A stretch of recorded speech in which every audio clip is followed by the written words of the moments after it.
Hello everyone, Dan here from the Next Issue Podcast. On today's video, I'll be doing a review for Usagi Yojimbo, Ice and Snow #1. This is a new book from Dark Horse Comics.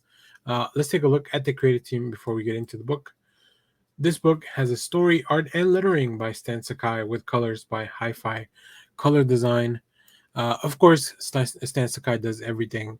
If you've been a fan of Usagi Yojimbo, and something that's really pretty neat that I hadn't noticed, maybe this is something new that Dark Horse is now doing. Even though this is a mini series of 1 through 5, we have the little emblem here for Dogu Publishing, and then we also have the legacy numbering, so you can see the Usagi Yojimbo number 270. So that's pretty neat because this has been such a long running affair. But let's talk about this specific story here.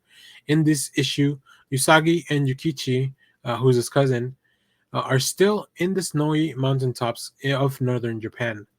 Following Stan Sakai's Usagi Yojimbo arc, The Green Dragon, they are led to the hunt of a strange hermit who allows them to spend the night at her home from shelter from the snowstorm.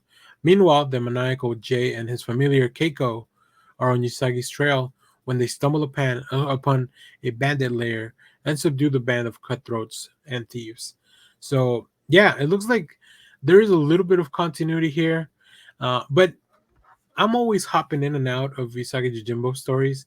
I feel like especially when they do a miniseries like this, they are very good.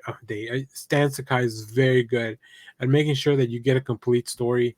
So I think there's a reward for you knowing some of the other stuff, and there's definitely references to other stories that you can see in the edit notes. But overall, you don't need that, right? The story is really fun, quickly paced. We immediately get the gang into trouble. And immediately things are happening into place. So this first issue really sets up a lot of stuff. I do prefer to read stories like this as a collection. So there's going to be 5 issues of this, but I do like to check out the first issue to see how familiar I am with this, because although there's a lot of familiar tropes and I think some story elements are very cyclical and familiar that Stan Sakai likes to use in his stories, there's always some kind of twist or something new to this. So really interesting to always kind of dip in and out of this world. So let's take a look at some of the preview art here. As you can see here, we see the samurai rabbits as they come in. I love seeing the little lizards, although I would think they would be cold in the snowy mountains, right? Because lizards are cold-blooded, but I won't analyze it too much. They're ambushed by the bandits. There's definitely a lot of conversation on the first few pages, and I think that's just to kind of set everything up. As you can see here, there's a note on the second page as they're talking about their previous adventure with the Green Dragon arc. But that, like I said, that doesn't really affect my reading experience. It just slows down the pace a little bit. And then I wanted to get some pages of Jay and Keiko, just so you can see the threat and how different their approach is.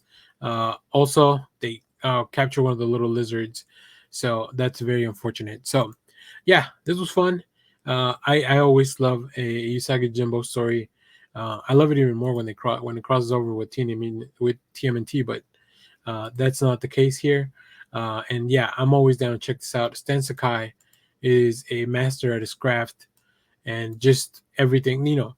Every time he puts a new story on paper, I'm definitely here to check it out. So there's some really cool covers at the end of the video, so make sure to stay tuned for that.